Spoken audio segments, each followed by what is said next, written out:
तो आज का जो हमारा अ, विषय है वो है कैजुअलनेस। हम इस संसार में जीते हैं।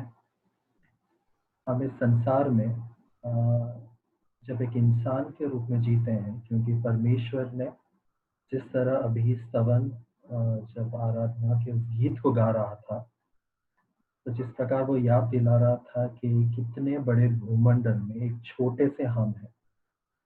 तो एक इंसान के रूप में हम जब जीते हैं तो प्रभु ने हमें ये अवसर दिया है कि हम उसके संतान कहलाए जा सकें। और ये कितना ही एक अचंभा करने वाली बात है। This is something that really surprises us कि किस तरीके से इतने बड़े भूमंडल and universe which can not be defined, उस चीज का, उस पूरे भूमंडल का मालिक हमें उनका संतान कहने के लिए प्रसन्न है। With this beautiful note that we understand about this whole universe and God, ये पूरे संसार भूमंडल परमेश्वर के बारे में जब हम समझ रहे हैं, उस वक्त आज हमारे सामने एक टॉपिक है जिसका नाम है कैजुअलनेस। तो आइए देखते हैं परमेश्वर का वचन इस कैजुअलनेस के बारे में क्या कहता है, और उसमें से हम समझने के लिए और सीखने की कोशिश करेंगे कि प्रभु हमसे या हमारे जीवन से क्या उम्मीद रखता है। आपके सामने वचनों को रखने के लिए मैं एक पीपीटी शेयर करना चाहता हूँ। मुझे उम्मीद है ये अभी आपकी स्क्रीन के ऊपर दिखाई दे रहा होगा। अगर आपको नहीं दिखाई दे रहा है तो आप कृपया इसे बता सकते हैं। जैसे आपके सामने आपको दिखाई दे रहा है, casualness is the topic that we have, और हिंदी में जिस तरह सामने लिखा हुआ है, अनौपचारिक तरीका। काफी बड़ा शब्द है, काफी बड़ा शब्द है, और उसे हम यूजुअल लैंग्वेज में, यूजुअल हमारे day to day Hindi speaking में इस तरह का भारी भरकम शब्द अक्सर हम इस्तेमाल नहीं करते हैं। तो हम थोड़ा सा हमारे लेवल पे आ जाते हैं, कैसे लेवल पे आ जाते हैं जिसे हम और ज्यादा समझ सकें। So let us have another word that is in front of us, so casualness, and now we have the first Hindi word that is अनौपचारिक तरीका, जिसको समझना थोड़ा मुश्किल है। इसलिए अभी हमारे पास दूसरा या तीसरा वर्ड है हिंदी में जिसे हम लापरवाही कहेंगे, या दूसरा शब्द है चलता है।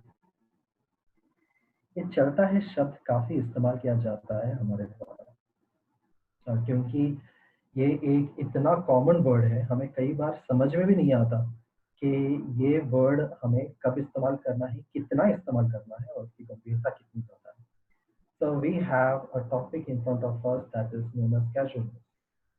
So let us first understand. पहले हम ये जानने की कोशिश करेंगे और समझने की कोशिश करेंगे कि कैजुअलनेस या लापरवाही या चलता है वाला एटीट्यूड एक्चुअली होता क्या है। उसे जानने के लिए अगर हम इस स्लाइड पर आ जाते हैं, यहाँ पर हम उसका मतलब देखेंगे कि सबसे पहले इट शोज और it gives a basic understanding that it is a lack of interest और कंसर्न टुवर्ड्स एनीथिंग। तो अभी हम बाइबल के बारे में ही नहीं देख रहे हैं, परंतु एक दूसरा एक अंडरस्टैंडिंग है, और वो ये है, I hope my voice is clear to everyone. या ठीक है। सो जब हम कैजुअलनेस की बात करते हैं तो कैजुअलनेस का एक मीनिंग या उसका कोर मीनिंग ये बनता है, it is a lack of interest और कंसर्न। लैक ऑफ इंटरेस्ट मतलब किसी भी चीज में एक रुचि जो हमारी होती है उसमें हम कमी दिखाते हैं। देखिए, मैं ये सिर्फ बाइबल के संबंध में नहीं कह रहा हूँ। जब हम बोलते हैं कि चलता है यार, आज मीटिंग में नहीं जाएंगे, चलता है, तो उसके पीछे का एक बड़ा सच सच ये है या सत्य ये है कि एक इंटरेस्ट जो है हमें परमेश्वर के प्रति या परमेश्वर के किसी काम के प्रति, उसकी रुचि जो है वो कम हो गई है। या मान लो आपको कॉलेज में, अगर आप कॉलेज में पढ़ते हो या आप नौकरी करते हो, आपको कोई असाइनमेंट सबमिट करने के लिए कहा गया है। आज नहीं करेंगे, कल करते हैं, चलता है। We take it very casually, we take it very normally. सादा है, सरल है, ठीक है। तो इस तरह के एटीट्यूड के साथ जब हम आगे बढ़ते हैं, उसे हम कैजुअलनेस कहते हैं। मैं चाहता था कि परमेश्वर के शास्त्र में जाने से पहले आप इस वर्ड के, इस शब्द के अर्थ को अच्छी तरीके से समझ लें, जिसके कारण मैंने सोचा कि पहले हम अर्थ से शुरू करते हैं। So we have this word casualness in front of us, and which says or which tells us it is lack of interest or concern, रुचि या चिंता या लगाव की कमी किसी भी चीज के साथ हो, वो एक कैजुअल एटीट्यूड को पैदा करता है। तो अगर वो कैजुअल एटीट्यूड को पैदा करता है, तो इसके अर्थ को अगर हम देखें, तो सिर्फ एक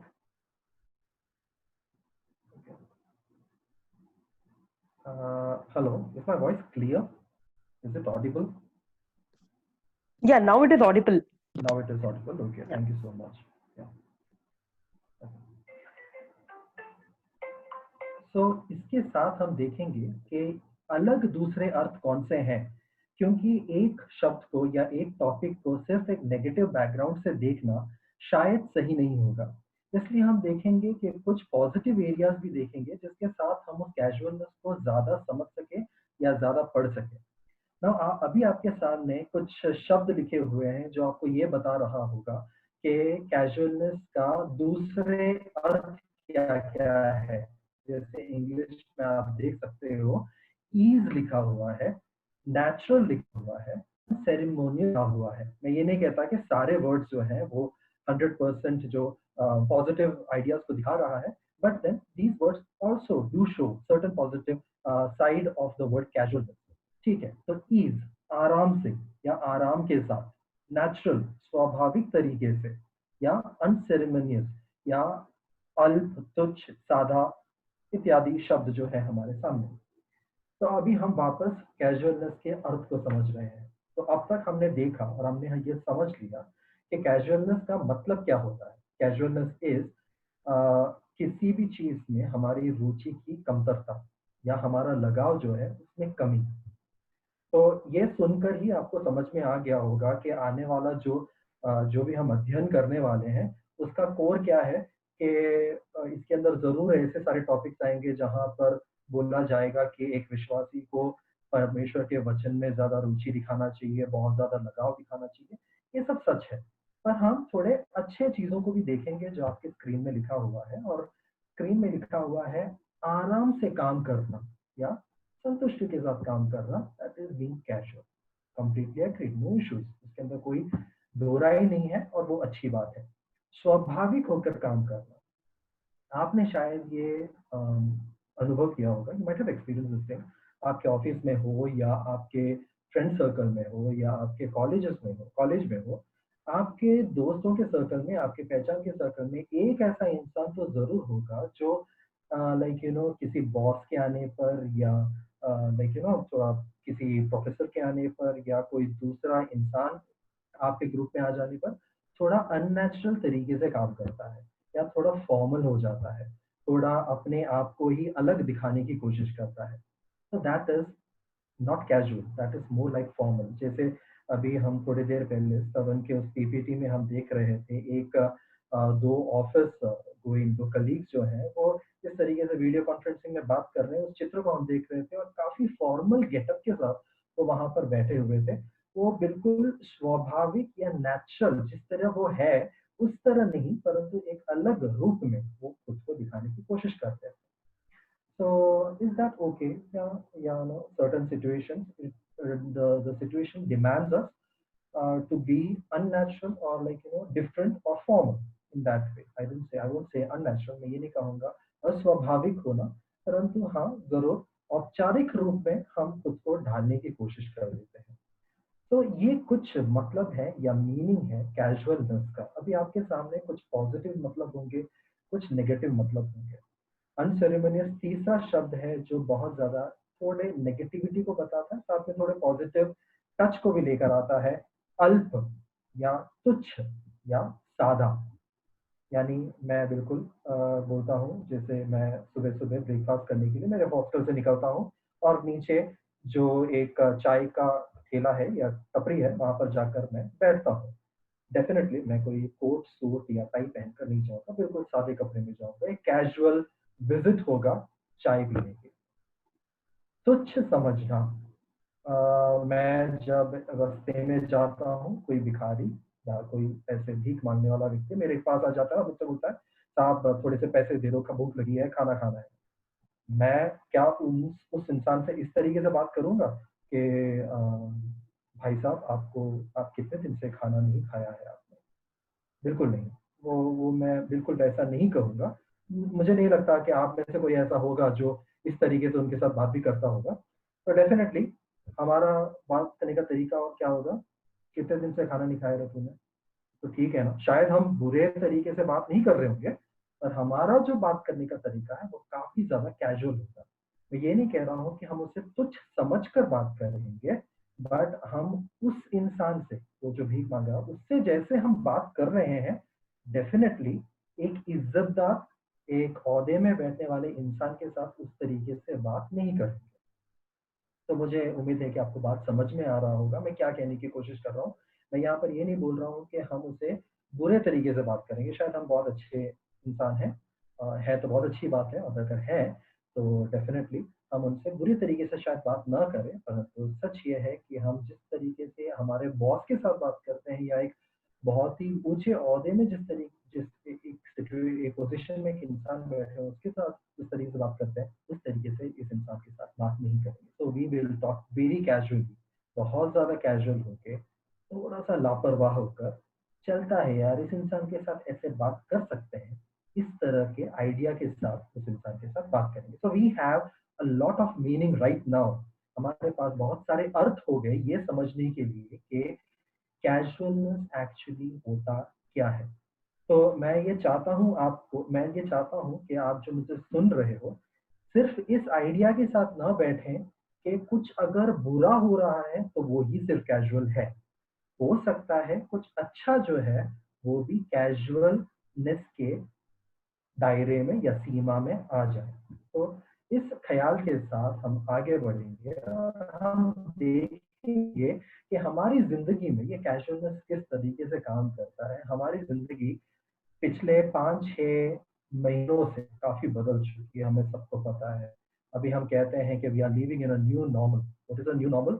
अभी हम लोगों से हाथ नहीं मिलाते, गले नहीं मिलते हैं। ये सब नया नॉर्मल हो गया। पहले जब हम लोगों से मिलते थे, कोई भी हमारे दोस्त हो या कोई भी हो, हम उनसे हाथ मिलाते थे, गले लगते थे। We used to feel that closeness and goodness because we knew that that is how we need to meet people. हमें वैसे ही लोगों से मिलना था। बड़ा हाय बोलते थे, बड़ा-बड़ा मुस्कान करते थे, पास में बैठते थे, ये सब हमारा पहला नॉर्मल था। अब जो है हम एक नए नॉर्मल में जीते हैं, that is why we call it a new normal and that new normal is nothing but corona की वजह से। कोरोना की वजह से क्या बदल गया? अब हम घर पे बैठ के काम करते हैं, बाहर अगर लोग जाते हैं काम करने के लिए, वो मास्क लगाते हैं, अगर कोई हाथ मिलाने आता है, तो हम हाथ नहीं मिलाते हैं, हम नमस्ते बोल देते हैं। लोग अगर सामने से आ रहे हैं जिन्होंने मास्क नहीं पहना, तो तुरंत हम हमारा मास्क उठा के पहन लेते हैं। लोगों के साथ थोड़ा दूरी मेंटेन करते हैं। ये सब क्यों? क्योंकि हमारे बीच में ये जो वायरस है, वो घूम रहा है। और आपको ये स्क्रीन पे घूमता हुआ दिख रहा होगा। अगर आपको याद है और मुझे उम्मीद है कि आपको याद भी होगा, जब पूरे भारत देश में जब लॉकडाउन डिक्लेयर किया था, तो हमारे शहर कुछ इस तरीके से दिख रहे थे जैसे आपको स्क्रीन में अभी दिख रहा होगा। रास्ते में कोई नहीं है, ये सिर्फ बॉम्बे के फ़ोटोज़ हैं, जो लॉकडाउन के दौरान खींचे गए थे। लोग नहीं हैं, पेड़-पौधे हरे-भरे हो चुके हैं, पॉल्यूशन कम हो चुका है, लोग अपने घर पे बैठे हैं, काफ़ी ज़्यादा सीरियस है लोग, क्योंकि लोग बाहर जाना नहीं चाहते हैं, क्योंकि एक डर है और वो डर क्या है कि ये वायरस जो घूम रहा है, वो हमें पकड़ लेगा। ये कभी की बात है, जब लॉकडाउन डिक्लेयर किया था, तब हम बड़े सीरियस थे। किस बात में सीरियस थे? कि भाई कोरोना हमें पकड़ सकता है। अब ज़रा खिड़की से बाहर अपने सर को निकाल कर आप डाल कर देखो, अपने शहर की तरफ मुड़कर देखो, तो आपको कुछ इस तरह का चित्र मिलेगा। अब क्या हो गया? कोरोना गया क्या? नहीं, बिल्कुल नहीं, क्योंकि हम जानते हैं हमारा देश जो है, कोरोना के मामले में तो आगे ही बढ़ रहा है, पीछे तो हट ही नहीं रहा है। तो हर दिन 25,000 30,000 केसेस आ ही जा रहे हैं, आए जा रहे हैं, और लोग जो है बीमारी से सो रहे हैं। तब जब पूरे देश में 1000 के आसपास भी लोग इस समस्या से इसके इसके चंगुल में पकड़े नहीं गए थे, तब हम डर कर घर पे बैठे हुए थे। Why? Because we were very serious about it. But now we are very casual. पर अब बहुत कैजुअल हो चुके हैं। अब अगर हम बोलेंगे चलो भाग घूम कर आते हैं, अरे नहीं यार कोरोना है, अरे चलता है यार, बाहर जाके चलकर आने में क्या कोरोना पकड़ लेगा। पहले ऐसा नहीं था, बट अब ऐसा है। ये सब दुनिया की बातें हैं। इसी तरीके से हम दुनिया के बहुत सारे विषयों को निकाल कर देखें तो हम समझ सकते हैं कि बहुत सारे जगहों पर हम इसी एटीट्यूड के साथ आगे बढ़ते हैं। पहले हमें लगता है कि नहीं नहीं नहीं नहीं नहीं, बहुत बड़ा चीज है, बहुत बड़ा काम है, बहुत बड़ा समस्या है। पर उसके साथ रह रहकर हम इस तरह बोलना सीख लेते हैं कि नहीं, चलता है यार, अब तो मुझे आदत हो गई। अरे ये प्रॉब्लम, तुझे पता नहीं, मैं तो इससे बड़े बड़े प्रॉब्लम के साथ लड़ चुका हूँ।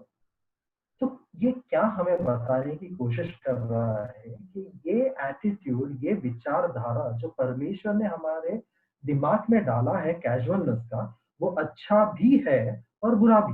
बुरा कैसे? अगर किसी चीज के खतरे को हम बोलते हैं चलता है, तो वो डेफिनेटली वो बुरा हो जाता है। और अच्छा कब है? जब समस्याओं से लड़ने के लिए हमें ताकत की जरूरत होती है।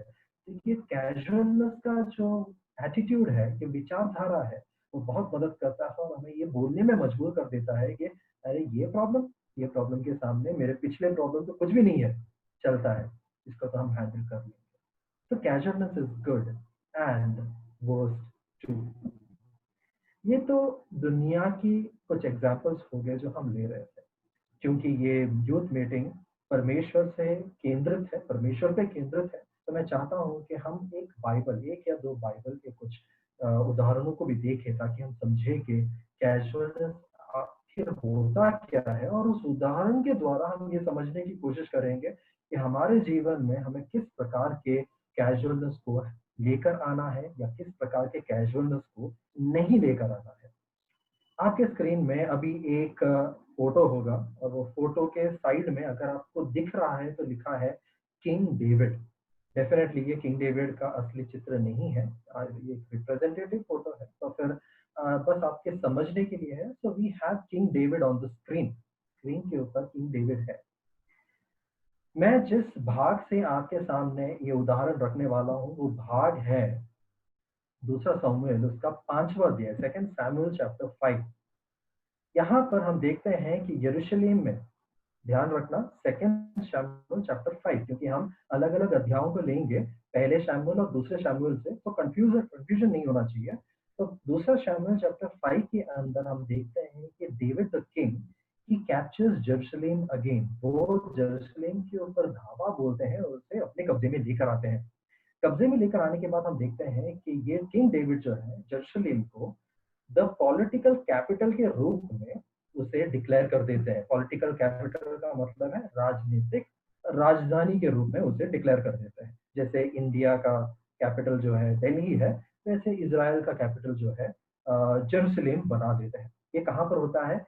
Second Samuel chapter 5। लेने की जरूरत नहीं है, आप बाद में इसे आराम से पढ़ सकते हो, वहां पर बहुत सारी घटनाएं लिखी गई है। धीरे धीरे आपको सब जब आप पढ़ोगे तो समझ में आ जाएगा। जब सेकंड सैमुएल चैप्टर 6 में आते हैं, मतलब एक अध्याय क्रॉस हो जाता है, सेकंड सैमुएल चैप्टर 6, वहां पर किंग डेविड को क्या लगता है कि ये जो कैपिटल बनाया गया है जेरूशलेम, वहां पर कुछ तो कमी है। और वो कमी क्या है? वो कमी है परमेश्वर के संदूक का, the ark of covenant, the ark of the Lord, which is not there. तो ये आर्क एक्चुअली है कहाँ पर? इसका जवाब जानने के लिए हमें संदूक के बारे में थोड़ा सा इतिहास जानना पड़ेगा। और वो इतिहास है पहला शमूएल चैप्टर 4 में। फर्स्ट शमूएल चैप्टर 4। देखिए अभी हम कहाँ पर पढ़ रहे थे, हम कौन से अध्याय में थे अभी तक? दूसरा शमूएल चैप्टर 5 और दूसरा शमूएल चैप्टर 6। यहाँ पर दाऊद जो है यरूशलेम के ऊपर अपने कब्जे को रखता है, और वहां पर इस कमी को पूरा करना चाहता है, क्योंकि वो समझता है कि अरे इस यरूशलेम में कुछ तो कमी है, और वो कमी क्या है? संदूक की कमी है। तो अब हमें संदूक लेकर आना होगा। किसे लेकर आना होगा? राजा दाऊद को। पर उसे समझने के लिए हमें थोड़ा पीछे घूमकर जाना होगा। पहला शमूएल उसका 4था अध्याय। आपकी जानकारी के लिए मुझे उम्मीद है आप में से बहुत सारे लोग इस कहानी को जानते होंगे, इस इतिहास को जानते होंगे। अगर नहीं भी जानते हैं तो कोई बात नहीं, मैं उससे एनीवेज आपके सामने अभी बोलने वाला हूँ। पहला शमूएल चैप्टर 4 के अंदर एक युद्ध होता है। वो युद्ध होता है इजराइली यानी परमेश्वर के लोगों के बीच में, परमेश्वर के लोगों के साथ फिलिस्तियों के बीच में। तो इन दोनों के बीच में ये झगड़ा होता है। ये झगड़े में कौन जीतता है? फिलिस्तीन जीत जाता है। अगर आपको ये कहानी के बारे में ज्यादा ज्ञान ना भी हो तो शायद आपको इतना तो पता ही होगा, ये वो झगड़ा है जब फिलिस्ती जो है इस संदूक को इजराइल से उठाते हैं और लेके चले जाते हैं। कहाँ पर? फिलिस्तीन में, उनके देश में लेके चले जाते हैं। और ये देश में लेके जाने की वजह से, अगर आपको वो कहानी याद है जो पहला शमूएल 3 अध्याय और 4 अध्याय में लिखा है, एली जो भविष्यवक्ता है वो गिर जाता है और मर जाता है। उसके दोनों बेटे जो हैं वो उनका मृत्यु हो जाता है। इखाबोद का पैदाइश होता है और इखाबोद का अर्थ है कि इजराइल से इजराइल की महिमा अब दूर हो चुकी है। The glory of God is no more in the Israel, in the country of Israel, in the nation of Israel. So फिलिस्ती जो है अब आर्क ऑफ कवेनेंट इस संदूक को लेकर जा चुके हैं। पर अब क्या होता है? क्या ये फिलिस्तियों का प्रॉपर्टी था? बिल्कुल नहीं। ये किसके लिए बनाया गया था? ये संदूक जो है, this represents the presence of God among the people of God. This is not for Gentiles. ये संदूक जो है वो इसलिए बनाया गया है ताकि परमेश्वर की उपस्थिति को परमेश्वर के लोगों के बीच में, जातियों के बीच में नहीं, परंतु परमेश्वर के लोगों के बीच में दिखाया जा सके। But now there is a boom, there is a problem taking place. Now what is the problem that is taking place? याद रखिए, हम इतिहास पढ़ रहे हैं संदूक के बारे में, ठीक है? और हमारा टॉपिक क्या है? कैजुअल। तो एक बूम होता है, एक धमाका होता है। कोई बम नहीं फटता है वहां पर, परंतु प्रॉब्लम क्या हो जाता है? प्रॉब्लम ये हो जाता है कि अब फिलिस्तियों के साथ सारे प्रॉब्लम्स खड़े हो जाते हैं, सारे समस्या खड़े हो जाते हैं। अब कोई संदूक के पास नहीं आ सकता, कोई संदूक को उठा नहीं सकता, कोई संदूक को पकड़ नहीं सकता, क्योंकि जो भी संदूक के पास जा रहा है वो तो मर रहा है, वो तो समस्या में गिर रहा है, उसके साथ सब कुछ बुरा हो रहा है, जो कि फिलिस्ती चाहते नहीं। इसलिए अब फिलिस्ती क्या करते हैं? सर पकड़ के बैठ जाते हैं। ये सब हम कहाँ पढ़ते हैं? पहला शमूएल उसका 4 अध्याय। याद रखिएगा, पहला शमूएल उसका 4 अध्याय। अब परेशान फिलिस्ती कुछ तो करेंगे, जरूर करेंगे। उनको समझ में आ जाता है ये संदूक जो है वो फिलिस्तियों के लिए नहीं है। तो ये क्या करते हैं? अब ये अपने राजगुरुओं को बुलाते हैं, पंडितों को बुलाते हैं और सबको इकट्ठा कर देते हैं और बोलते हैं भाई ये तो हम हमारे पास रख नहीं सकते, तो हमें क्या करना होगा? इसे तुरंत वापस भेजना होगा। कहाँ भेजना होगा? इज़राइल में भेजना होगा। ये किससे युद्ध कर कर आए थे? इज़राइली यानी कि परमेश्वर के लोगों के साथ युद्ध कर कर आए थे, उनको लूट कर आए थे। लूट में सोने, जवाहरात और अन्य अन्य प्रकार के सारे कीमती चीजों को लूट कर लेकर आए थे। बट अब ये राजगुरुओं के साथ बैठे हैं और डिस्कस कर रहे हैं कि भाई इसे हम वापस कैसे करें। तो उन्होंने बोला इसे खाली तो नहीं भेज सकते, सोने और जेवरात के साथ इसे वापस भेज दो, इसे भरकर भेजो। तो ये क्या करते हैं? एक बैलगाड़ी को बनाते हैं, जिस तरह आपके सामने चित्र दिखा गया है। ऐसा नहीं है, काफी सजा धजाते हैं। पूरे स्क्रिप्चर को, पूरे इतिहास को पढ़कर किस तरह उसे पूरा करना है, मतलब सजाना है, उसे सब देखते हैं और उसके बाद उसे इज़राइल की ओर रवाना कर देते हैं। कैसे? उसके अंदर इस संदूक को रख देते हैं और उसे आगे भेज देते हैं। कौन करता है ये? ये कौन कर रहा है? जाति कर रहे हैं। ध्यान से अपने कानों को मेरे और लगा के रखिएगा, क्योंकि इस इतिहास, ये कहानी के अंदर बहुत सारी ऐसी सच्चाइयां हैं जो आपके आंखों को खोल सकती है। प्रभु ही नाम की स्तुति और महिमा हो। तो ये बैलगाड़ी के ऊपर ये संदूक को रख दिया जाता है और भेज दिया जाता है। तो इसके यात्रा में हम देखते हैं कि फिलिस्तीन से शुरू होता है और उसके बाद जब हम देखते हैं पहला शमूएल, हम पहला शमूएल 4 अध्याय से पढ़ना शुरू किया था हमने। तो वहां से जब हम पहला शमूएल 6 अध्याय में आते हैं, वहां पर उसने यहोशू जो बेतशेमी था, जोशुआ द बेतशेमाइट, उसके घर पर आके ये बैलगाड़ी जो है वो रुक जाता है। और उसके बाद जो हम देखते हैं वो हम देखते हैं अबीनादाब के घर पे चला जाता है। ये दोनों विषय हम कहाँ पर देखते हैं? पहला शमूएल उसका 6वां अध्याय और पहला शमूएल उसका 7वां अध्याय। किसके बारे में हम बात कर रहे हैं? संदूक के बारे में। वो अब अबीनादाब के घर पे है।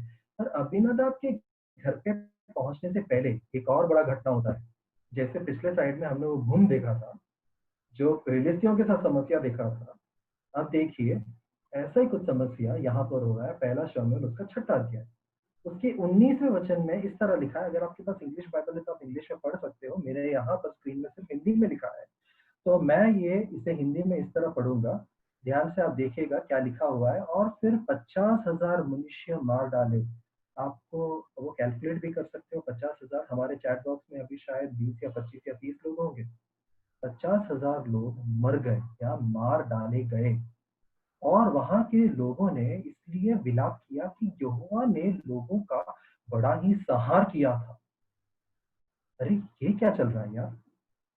वो तो बड़े खुशी मना रहे थे जब यहोशू के घर पे आए। अगर आप उसके 6ठे अध्याय पढ़ेंगे तो लोग वहां पर जय जयकार कर रहे हैं क्योंकि संदूक आ गया है। पर उसके 19वें अध्याय में हम पढ़ रहे हैं कि लोग वहां पर मर रहे हैं। कौन मर रहा है? ये तो परमेश्वर के लोग हैं ना, तो ये क्यों मर रहे हैं? तो उसका जवाब यह है। इसके 19वें अध्याय, उसके 19वें वचन को भी हमने पढ़ा है। उसके 18वें वचन को अगर हम पढ़ेंगे तो आप देख सकते हो कि उसके 18वें वचन में हम ये देखते हैं कि ये लोगों ने एक गलती की। और वो गलती क्या थी? They became casual. वो लापरवाह हो गए। वो लापरवाही क्या थी? वो लापरवाही ये थी कि उन्होंने इस संदूक के अंदर झांकने की गुस्ताखी की। अब हम खुद को सवाल पूछेंगे, बाप रे, सिर्फ संदूक के अंदर झांका है और लोग मर रहे हैं। ये कैसे हो सकता है यार? प्रभु उनको माफ नहीं कर सकता था क्या? क्योंकि हम आगे देखने वाले हैं कि कितने सालों के बाद ये संदूक जो है वो इज़राइल में आ रहा था। मतलब समय के बाद आ रहा था। तो इस सिचुएशन में ये लोग मर क्यों रहे हैं? उसके बाद हम एक और सिचुएशन देखते हैं, दैट इज, या एक और चीज पढ़ते हैं। ये पूरा सिचुएशन जो है अबीनादाब के घर तक, मतलब ये लोग जो है यहोशू के वहां पर रखे जाने के बाद लोग मर रहे हैं, वहां से अबीनादाब के घर पे लेके गए। मतलब ये पहला शमूएल 6वां अध्याय से लेकर पहला शमूएल 7वां अध्याय और उसके बाद का समय जो है वो टोटल 60 साल से ज्यादा होता है। मैं सिर्फ ये 2 अध्याय की बात नहीं कर रहा हूँ, उसके बाद का समय भी। यानी जब हम पिछले स्लाइड में पढ़ रहे थे कि किस तरह दाऊद जो है वो कमी महसूस करता है, उससे लेकर आने की बात करता है, उस समय तक की मैं बात कर रहा हूँ। करीबन 60 साल से ज्यादा समय ये संदूक जो है अबीनादाब के घर पर ही टिका हुआ रहता है, जो बाल जूड़ा नाम के जगह पे है। यहाँ पर अगर उसका कैलकुलेट करें तो शमूएल के काल अवस्था में करीबन 20 साल, शौल के समय में राज करने के समय में करीबन 40 साल, और उसके बाद अभी दाऊद के राज करने के समय में करीबन 60 साल गुजर चुके हैं। इस समय में हम देखते हैं इतना बड़ा घटना हो जाता है, लोगों ने उसके अंदर झांकने की कोशिश की और वो मर गए। क्या वो वैलिड है या नहीं है उसके बारे में हम बाद में देखेंगे। बट अब दाऊद राजा सामने खड़ा है। दाऊद राजा बोल रहा है, भाई मुझे वो लेकर आना है क्योंकि यरूशलेम में कुछ तो कमी है। तो वो उस संदूक को अबीनादाब के घर से उठाता है और अबीनादाब के घर से यरूशलेम में लेकर आने के बारे में सोचता है। क्या ये संदूक लेकर आना इतना बड़ा कार्य है? क्या ये इतना बड़ा इम्पोर्टेंट कार्य है या इतना बड़ा गंभीर कार्य है जिसे हम बिल्कुल कैजुअली नहीं देख सकते? अगर आप दूसरा शमूएल उसका 6वां अध्याय, पहला क्रॉनिकल्स उसका पहला इतिहास उसका 13वां अध्याय, 15वां अध्याय, 16वां अध्याय, भजन 24 और 68, भजन 47 और उसका 96, 105 1 से लेकर 15, 106 भजन उसका पहला वचन, उसका 44 से लेकर 48 का 2 वचन उसके बाद, यानी 47 48 और 132 सैम्स अगर हम पढ़ें तो हम देखते हैं यहाँ पर सब इन संदूक के बारे में लिखा गया है। ये छोटी बात नहीं थी, क्योंकि इतने साल के बाद, करीबन 67-70 ईयर्स के बाद जब वो संदूक यरूशलेम में लेकर आया जा रहा था, it was considered to be a national celebration. आपको समझ रहा, पूरे देश में उसकी खुशी मनाई जा रही थी। And David assembled a military parade consisting of 30,000 men to accompany the Ark of Jerusalem. So it is such a big thing that is taking place, such a big thing. And ये जब लेकर आया गया तो क्या कोई समस्या नहीं हुआ। इसे लेकर आने के दौरान 2 बार या दूसरी बार में ये सक्सेसफुली लेकर आया गया।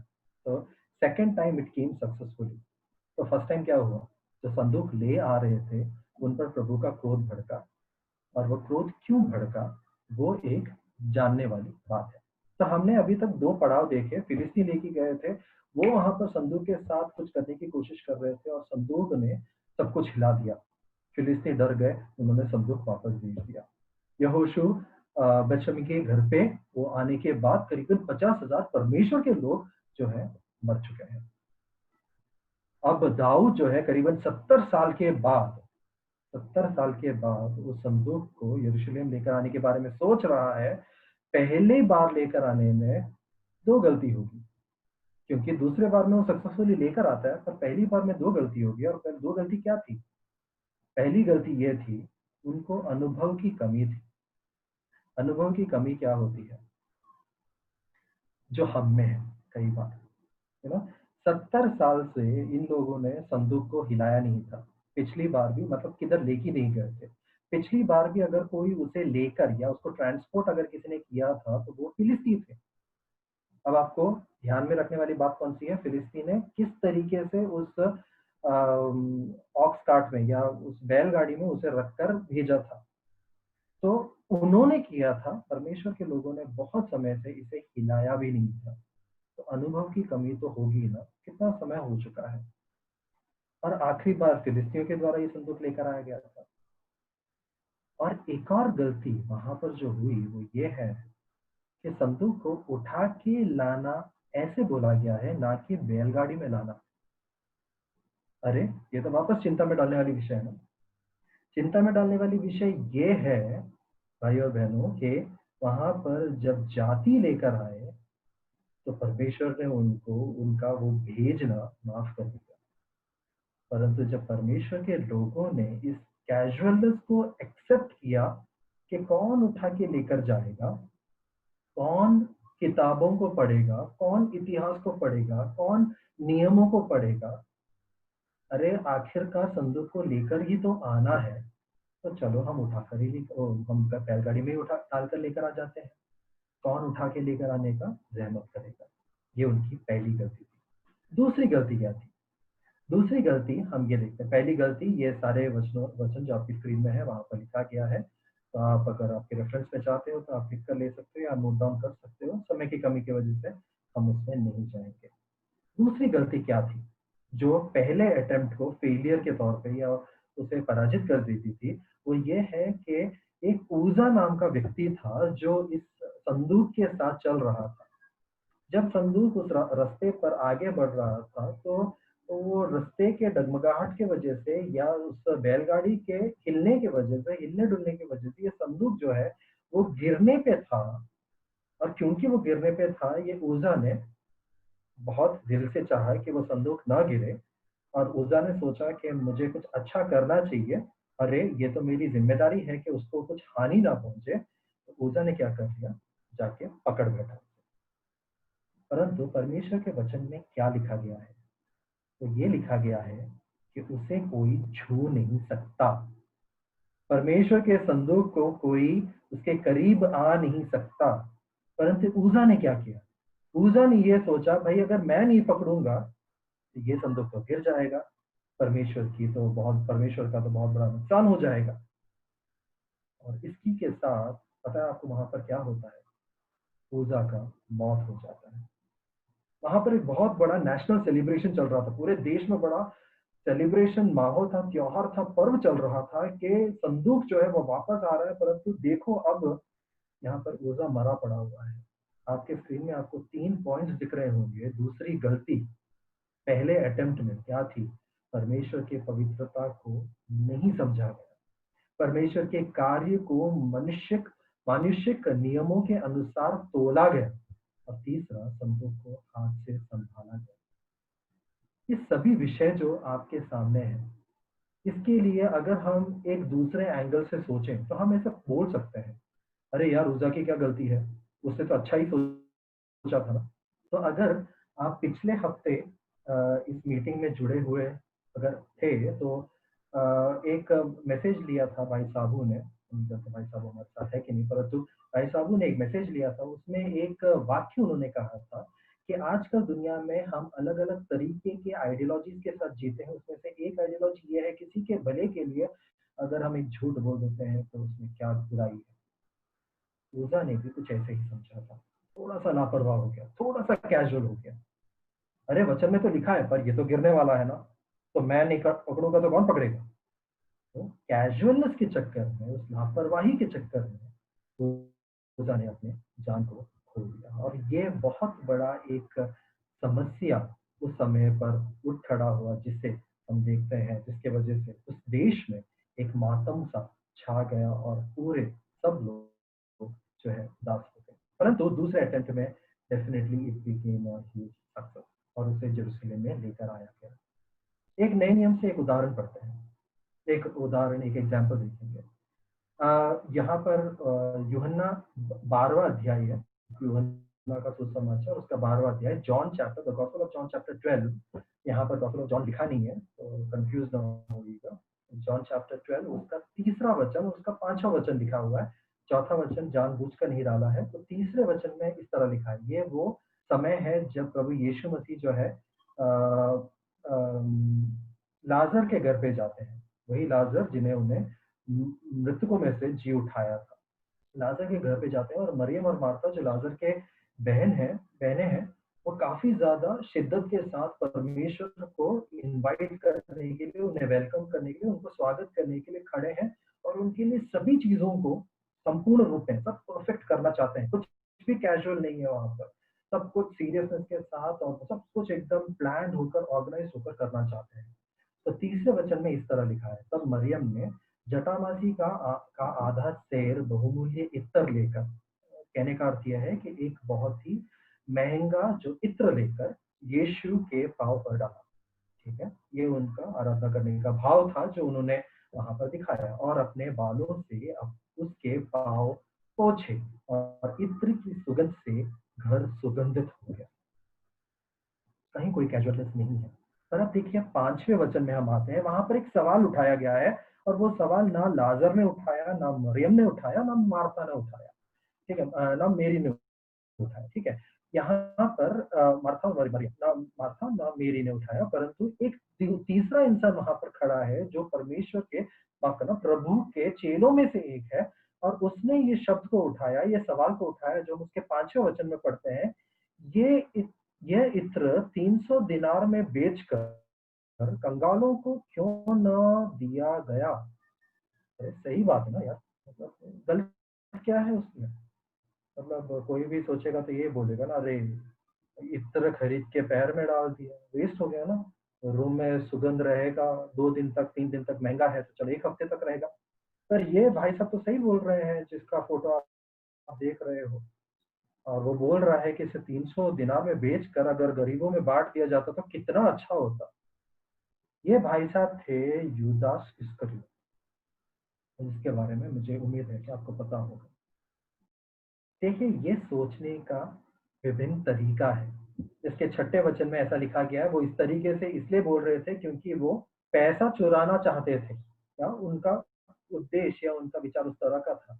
बट यहाँ पर 2 विचारधारा वाले लोग उपस्थित हैं। एक जो बिल्कुल कैजुअली सोचते हैं परमेश्वर की आराधना और उपासना के संबंध में, और एक काफ़ी ज़्यादा सीरियसली सोचते हैं।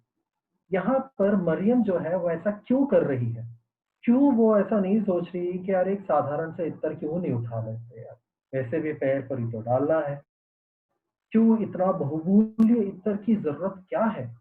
और उसके अगर जटामासी के आधा सैर उसके डिटेल में जाएँगे तो हम देखते हैं उसको बनाया कैसे जाता है, उसके डिस्कस करने के लिए अभी हमारे पास समय नहीं है इसलिए हम उसमें जाएँगे नहीं, परंतु इतना कष्ट उठाकर, इतना महँगा पैसा खर्च कर इतना सब कुछ करने की ज़रूरत क्या है? इसलिए है क्योंकि उसने प्रभु के मूल्य को समझा है। जब उसका भाई उस कब्र में बंद पड़ा हुआ था और 4 दिन से बदबू कर रहा था।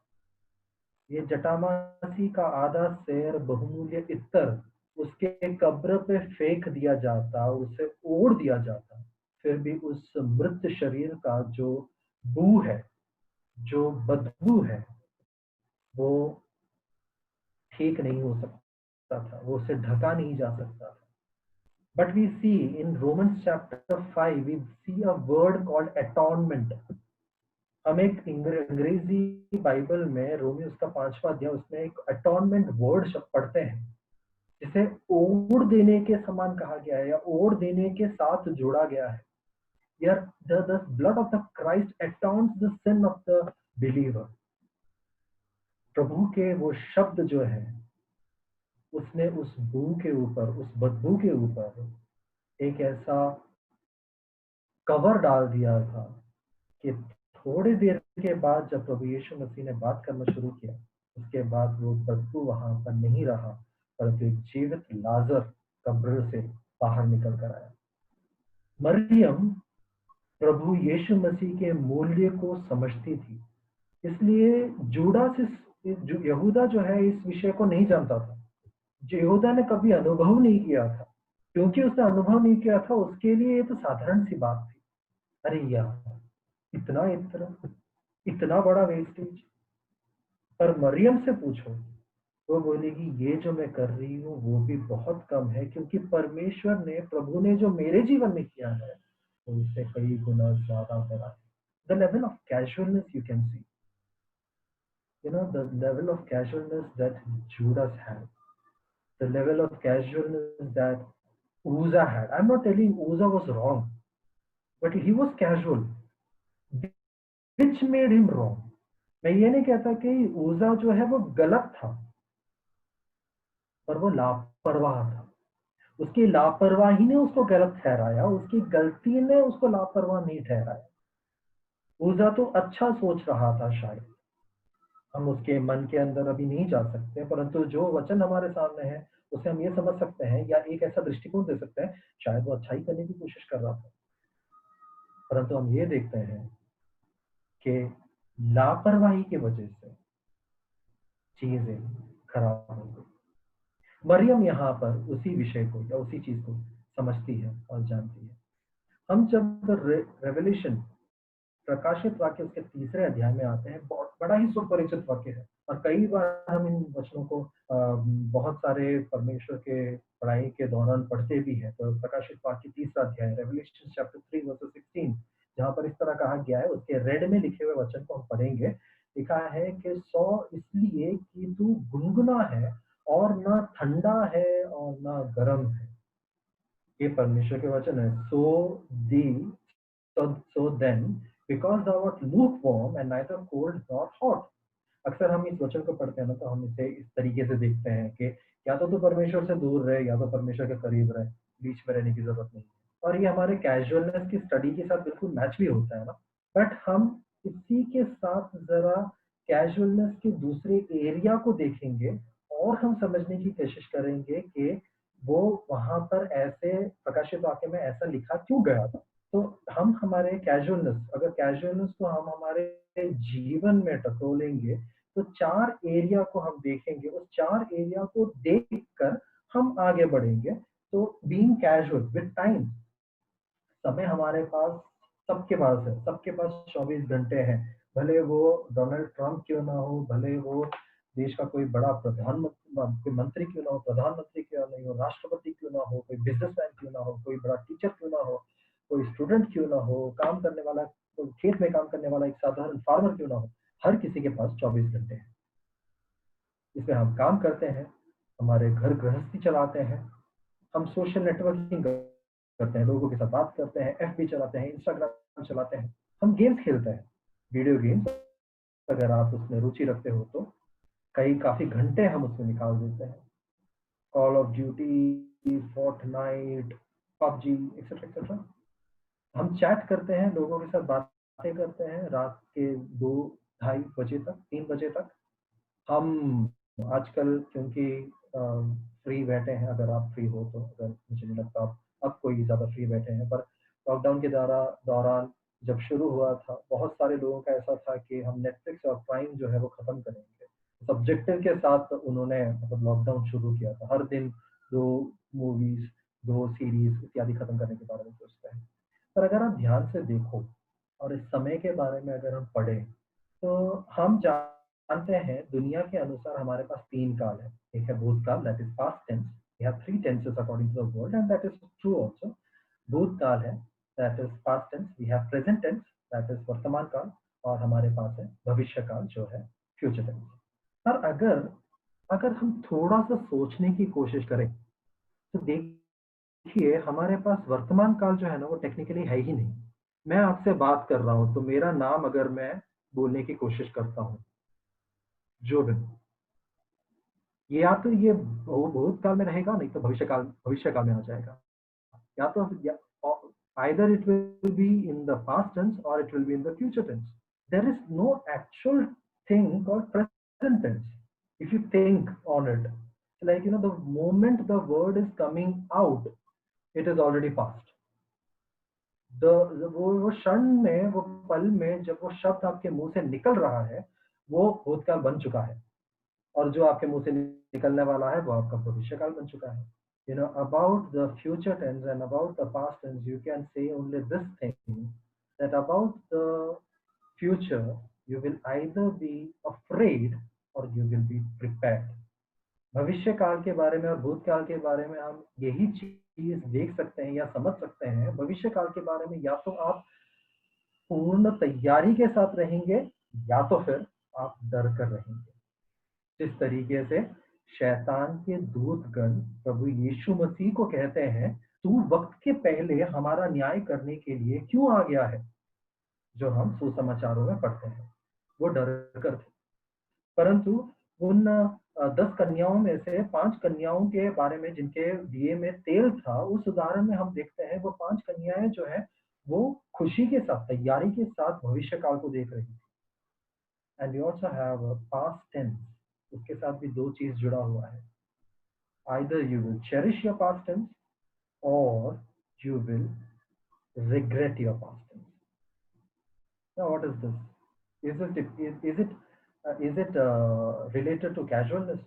भूतकाल के बारे में भी हम 2 चीजें देखते हैं। या तो हम उसके बारे में सोचकर खुद को कोसेंगे भूतकाल के बारे में, या तो फिर उन यादों को सुनहरा बना देंगे। क्या ये कैजुअलनेस के साथ या लापरवाही के साथ या चलता है वाले एटीट्यूड के साथ जुड़ा हुआ है।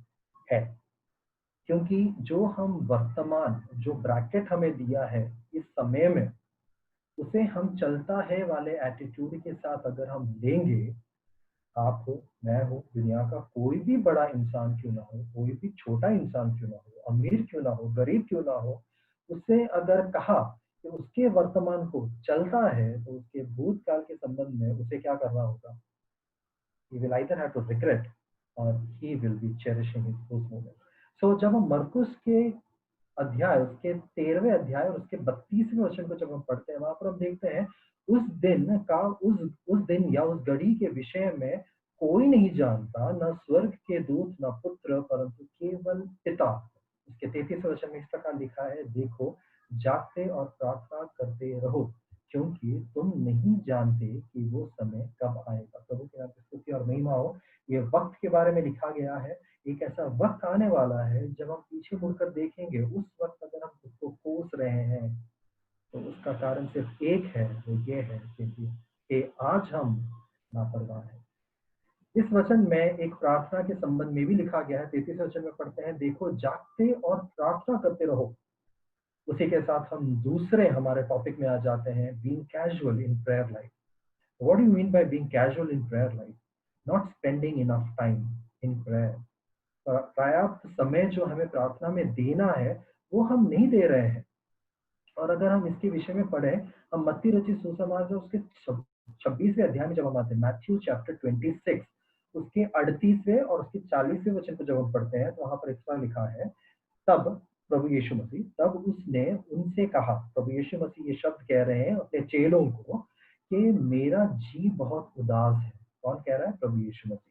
और वो ये कह रहे हैं कि मेरा जी बहुत उदास है, यहाँ तक कि मेरे प्राण निकला चाहते हैं। तुम यही ठहरो और मेरे साथ जागते रहो। पर क्या दूतों ने, माफ करना, क्या चेलों ने वैसा किया जैसे प्रभु ने कहा था? नहीं। जिसकी वजह से 40वें वचन में वो इस प्रकार कहते हैं, Matthew chapter 26 versus 40, he says this, फिर चेलों के पास आकर उन्होंने उन्हें सोता पाया और पतरस से कहा, क्या तुम मेरे साथ एक घड़ी भी न जाग सके? देखिए कौन कह रहा है ये। मतलब जिनसे आज हम प्रार्थना कर रहे हैं, जिनके नाम पे आज हम प्रार्थना कर रहे हैं, प्रभु यीशु मसीह, वो प्रभु यीशु मसीह उन चेलों से ये कह रहा है कि क्या तुम मेरे साथ एक घड़ी भी, मतलब इंग्लिश में अगर हम उसे देखें तो 1 आवर टेंटेटिवली, 1 घंटे भी नहीं बैठ सकते। कितनी बड़ी बात है ना, being casual in prayer life. और वहां पर अगर हम देखें उसके 38वें वचन में, वहां पर बहुत बड़ा गहरा सच ये लिखा है कि मेरा जी बहुत उदास है।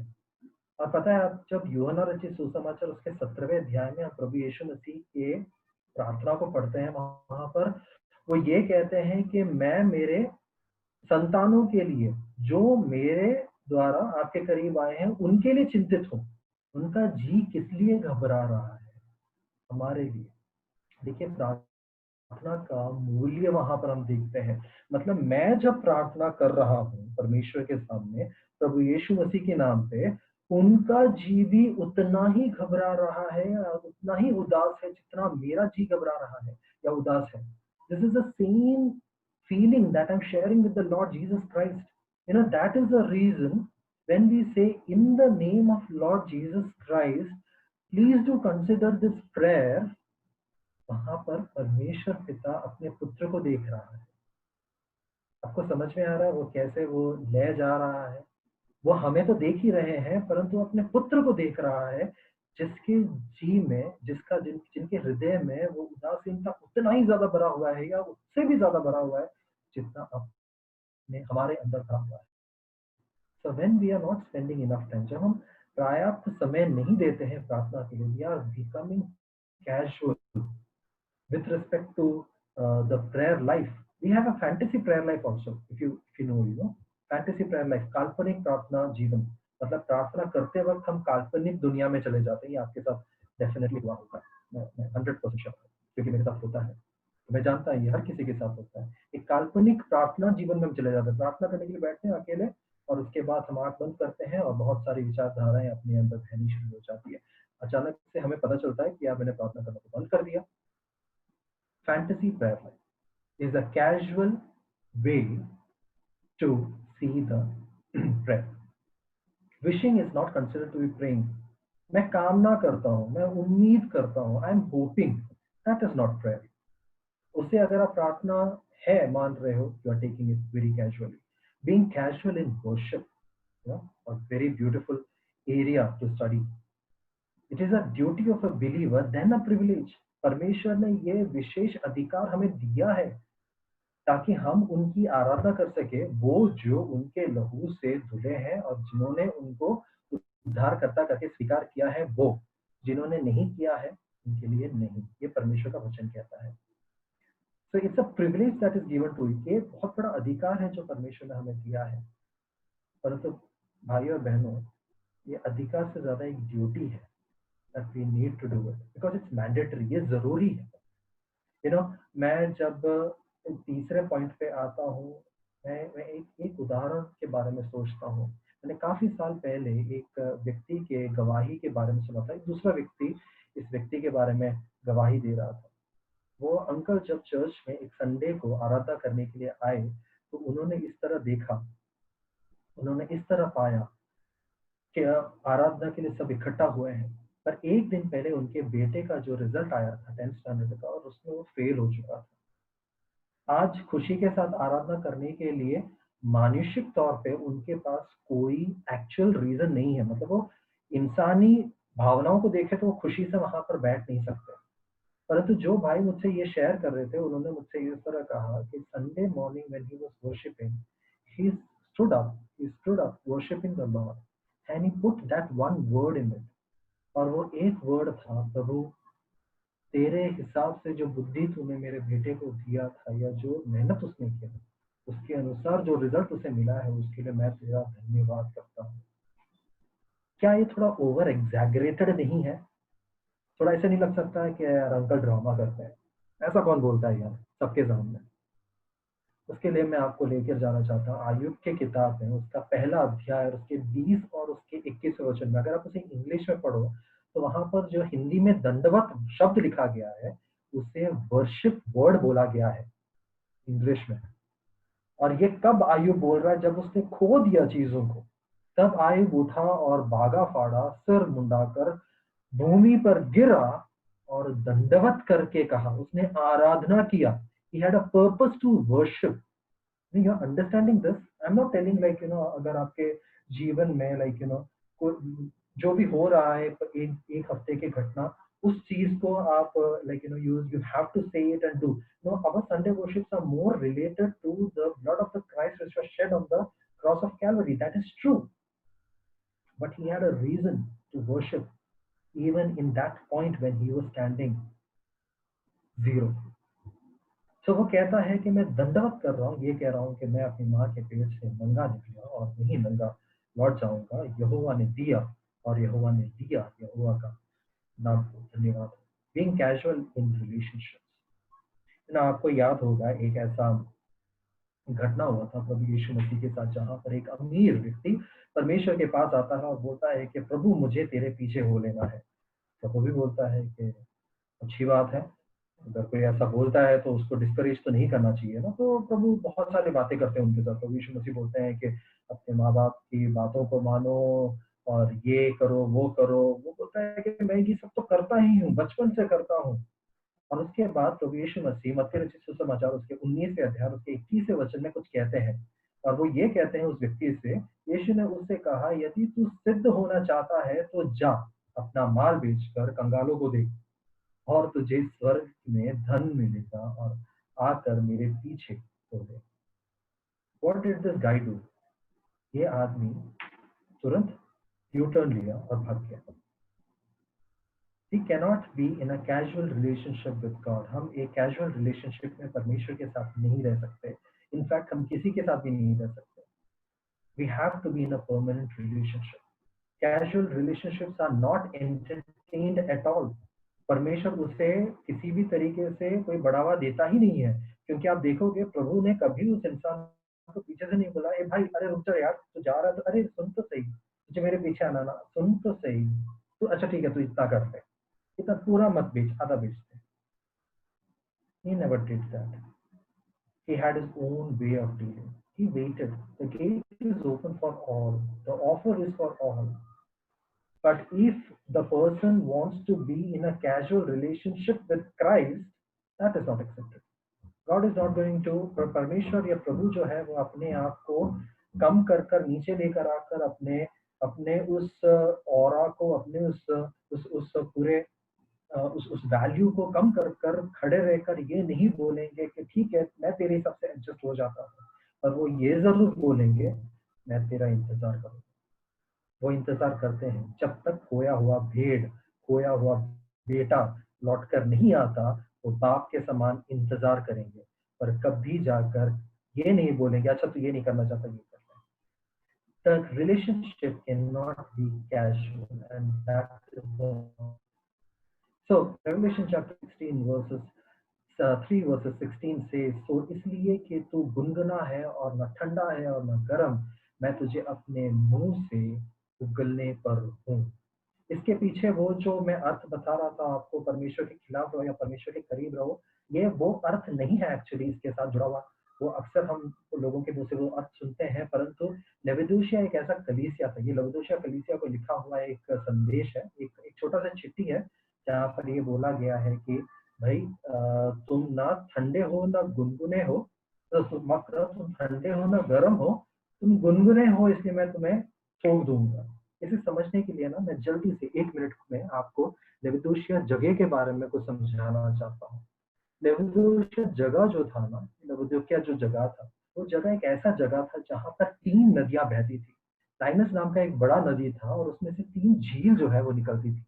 और वो 3 झील के कारण जो है ना, वहां का लवीदूशिया जगह का जो बिजनेस है वो इतना ज़्यादा फ्लरिश हो गया था कि मानो वो वहाँ के सबसे एशिया के सबसे अमीर लोगों में गिने जाते थे। ये अमीर लोग अपने बलबूते में खड़े रहने के लिए बिल्कुल सक्षम थे। They had no issue, they were self dependent, they didn't wanted any help from any Roman Empire at that time. No, ये जो यूहन्ना का जो ये प्रकाशित वाक्य लिखा गया है वो माना जाता है कि एडी 90 के करीब लिखा गया है, परंतु लेविदोकिया में एक भूकंप हुआ था एडी 60 के करीब, मतलब 30 साल, करीबन 30 साल पहले। वहां पर हम इस तरह देखते हैं कि वो भूकंप आकर जब लेविदोकिया पूरा वो शहर टूट बिखर गया, फिर भी उन्होंने रोमी सरकार से एक पैसे नहीं लिया। उनके पास इतना पैसा था कि उन्होंने खुद के बलबूते पर वो सब खड़ा किया।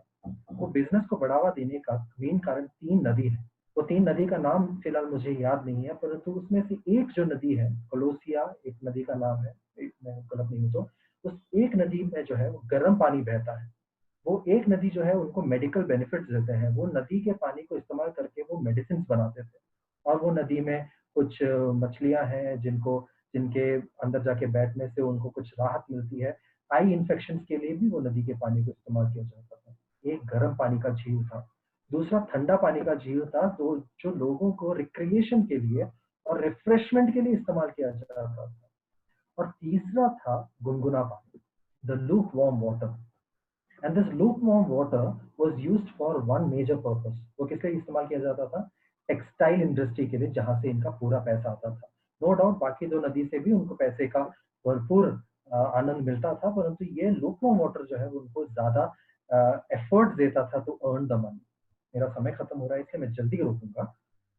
प्रभु यीशु मसीह जब ये संदेश या ये खत लिखते हैं यूहन्ना के द्वारा लवोदिकीया कलीसिया के तरफ, वो बोलते हैं तुम्हारे पास बहुत पैसा है, तुम्हारे पास ये है, धन है, वो है, तुम सेल्फ डिपेंडेंट हो। ये सब बहुत अच्छी बात है, पर मेरे सामने ये सब शून्य के समान है। बिकॉज यू आर गुड, तुम सब बहुत अच्छे हो, और वो अच्छाई मेरे सामने शून्य के समान हो, शून्य के समान है। क्यों पता है? क्योंकि वो गुनगुना पानी जो टेक्सटाइल इंडस्ट्री में जाता था ना, वो पीने लायक नहीं था। अगर कोई उसे पी दे तो वो उल्टी कर बैठे।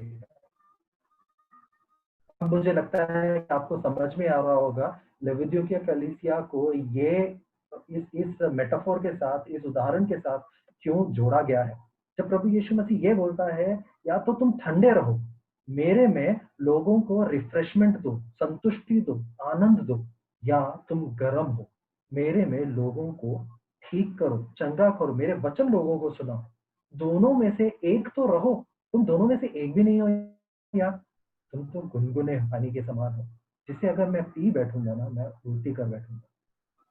being casual being casual for many things and being into that situation जहां पर we either have to be ठंडा और गर्म, हमें या तो कोल्ड बने रहना है या हमें गर्म बने रहना है। हम दोनों नहीं होते, क्योंकि परमेश्वर चाहता है कि हम दोनों में से एक रहे। But being casual makes us to get out of that boundaries of being cold, या neither cold neither hot। हम ना हम रिफ्रेशमेंट दे रहे हैं, ना हम किसी के लिए एक मेडिकल वैल्यूड एक बिलीवर बन रहे हैं। हम बस एक अपने कैजुअल फॉर्म में अच्छे तो हैं, कलीसिया में भी काम तो कर लेते हैं, प्रार्थना करने बोलो तो प्रार्थना भी कर लेते हैं, अगर वचन में से बोलने के लिए बोलो तो यार बड़ा सुपर वचन देते हैं, वो सब कुछ कर लेते हैं। टेक्सटाइल इंडस्ट्री को जिस तरीके से वो पानी जो है, पानी पहुंचाकर जिस तरीके से वो पैसा बनाने में मदद करता था, उस तरीके से कलीसिया में भाई तुम तो अव्वल दर्जे के विश्वासी हो, सुपर हो तुम, पर परमेश्वर कहता है तुम गुनगुने हो, मैं तो तुम्हें उल्टी कर दूंगा। इसलिए 15 वचन में ये कहते हैं कि भला होता कि तू ठंडा या गर्म होता। परमेश्वर हमारी सहायता और मदद करे कि हम इस लापरवाही के साथ, जो ऊजा ने किया, जो फिलिस्तीनियों ने किया, जो 50,000 परमेश्वर के लोगों ने किया, भले हमें लग रहा था कि वो सही है, अच्छा है, पर वो लापरवाही थी, परमेश्वर के वचन से दूर रहने का नतीजा था। यहूदा जो अच्छा सोच, मतलब जो एक अच्छे मोरल वैल्यू को सोच रहा था, पर वो मोरालिटी के साथ नहीं सोच रहा था। नवोदियों कलीसिया जो अच्छे तो हैं, अमीर हैं, बड़े हैं, पर परमेश्वर के द्वारा चुने हुए या एक्सेप्टेड, ग्रहण किए हुए लोग नहीं थे। इन सारे वचनों के साथ प्रभु हमारी सहायता मदद करे कि हम या तो ठंडे रहें और परमेश्वर में लोगों को उत्तेजित और ताजगी देते रहें, या हम गर्म रहें और लोगों को परमेश्वर में उनके वचनों के द्वारा उनकी आत्मा को चंगा करते रहें। प्रभु के नाम से स्तुति आमीन।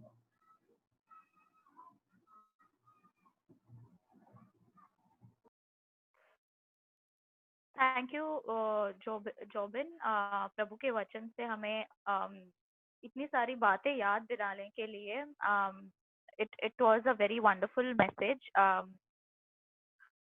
और ये भी एक चीज है that we need to work on this areas that Jobin highlighted today. Prayer में कैजुअलनेस, प्रभु की आराधना करने में कैजुअलनेस, एंड हमारे रिश्तों में casualness. How do we behave in our relationship, our friends, our family, people we know. तो ये समय ओपन है क्वेश्चन आंसर्स के लिए, प्रश्न उत्तर के लिए। तो आप चैट बॉक्स में अपना क्वेश्चन डाल सकते हैं। We can take 2-3 questions quickly.